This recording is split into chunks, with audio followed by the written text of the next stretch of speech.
Hi guys. Before we proceed to this video, we've got something very important to share with you. Neoliberalism, Inequality and Authoritarianism by Professor John V. Kofis is available for purchase. You can order it directly from the publisher Little French eBooks or through Amazon. Hello, welcome to a teaser session on the conditions in the United States that a number of scholars, journalists, some politicians describe as a cold civil war. The idea of a Cold War, of course, originated back during the Truman administration with the Truman Doctrine of 1947. And the famous American diplomat, ambassador to Russia, George F. Kennan, at the time, who articulated this concept of a Cold War. In other words, anything short of shooting at each other.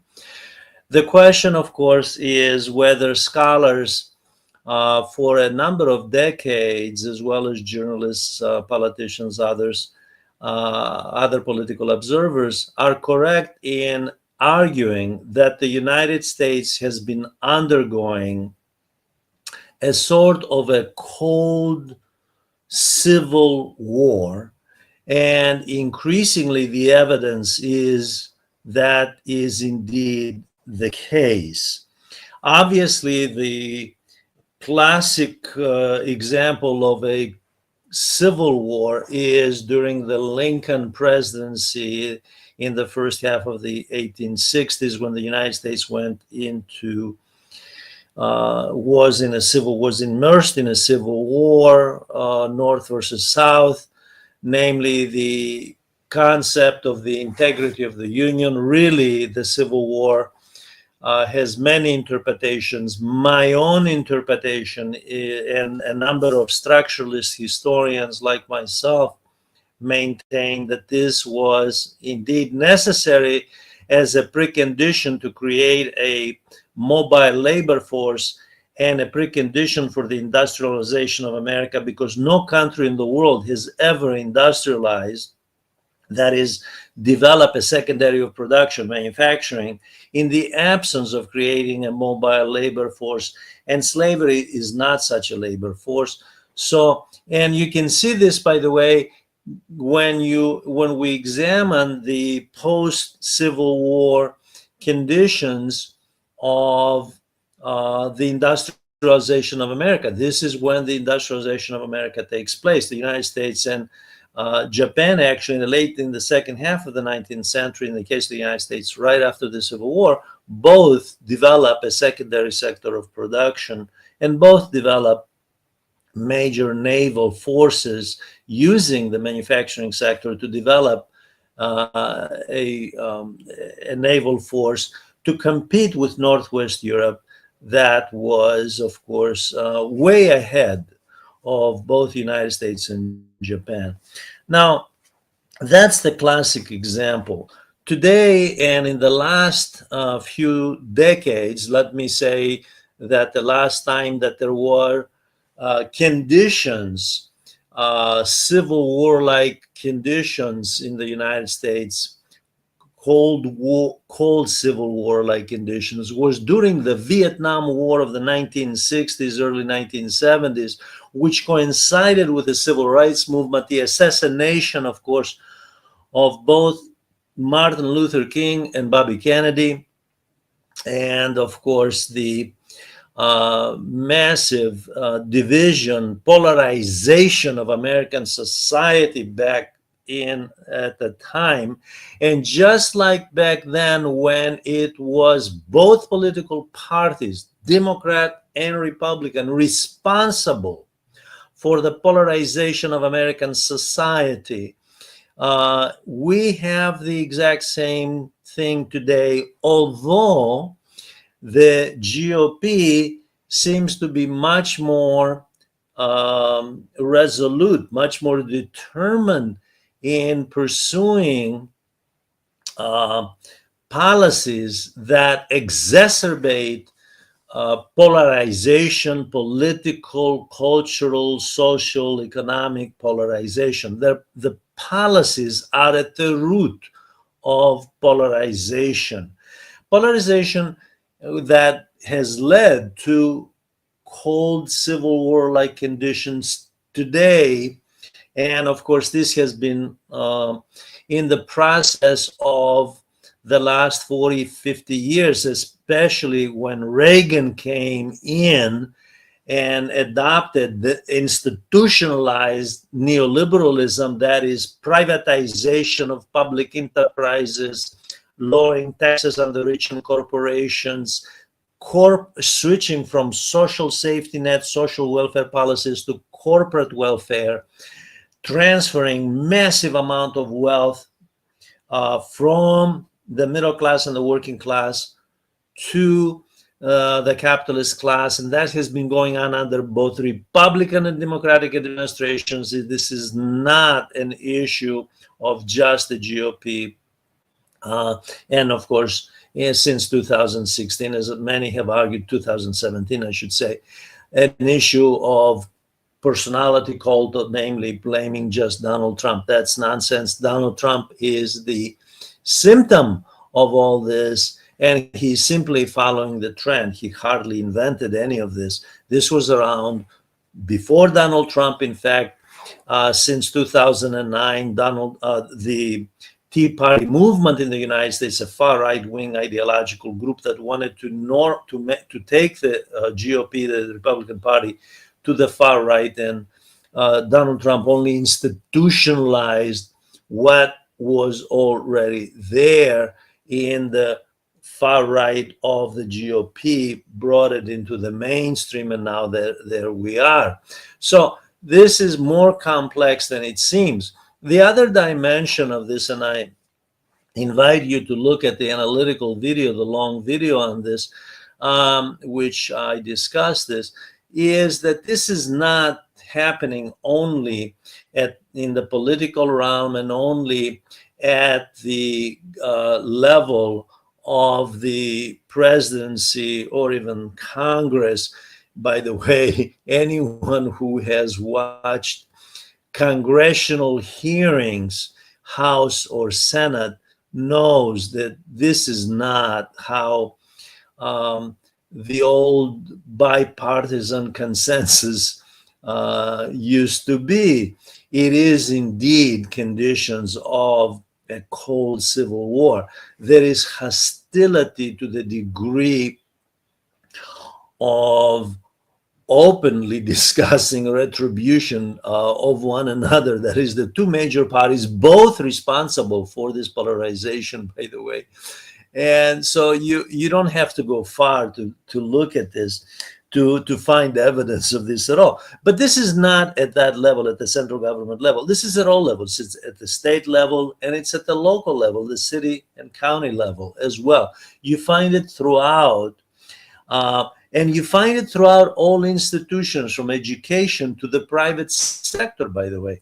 This is sweeping across America. So the cold civil war of America that a number of, like I said, of political observers have analyzed is really ongoing, and it's multifaceted. It's been ongoing for decades, and it's multifaceted, and it transcends political personalities and political parties. It transcends the public sector. It goes right into the private sector. And when you look behind elected officials, it is the private sector. It is the elites on Wall Street who are behind the agitation that leads to policies that exacerbate polarization and create these conditions. Obviously, most recently, the issue of migrants in Los Angeles, that is sending the Trump administration sending troops to Los Angeles, and without the consent or request of the mayor of Los Angeles or the governor of California. And then, of course, the Trump administration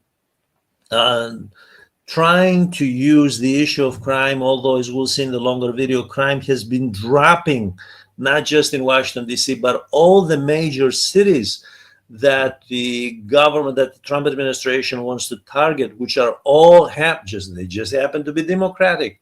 That is democratically run cities from New York to Chicago and so forth, Baltimore. So this is an issue of politicizing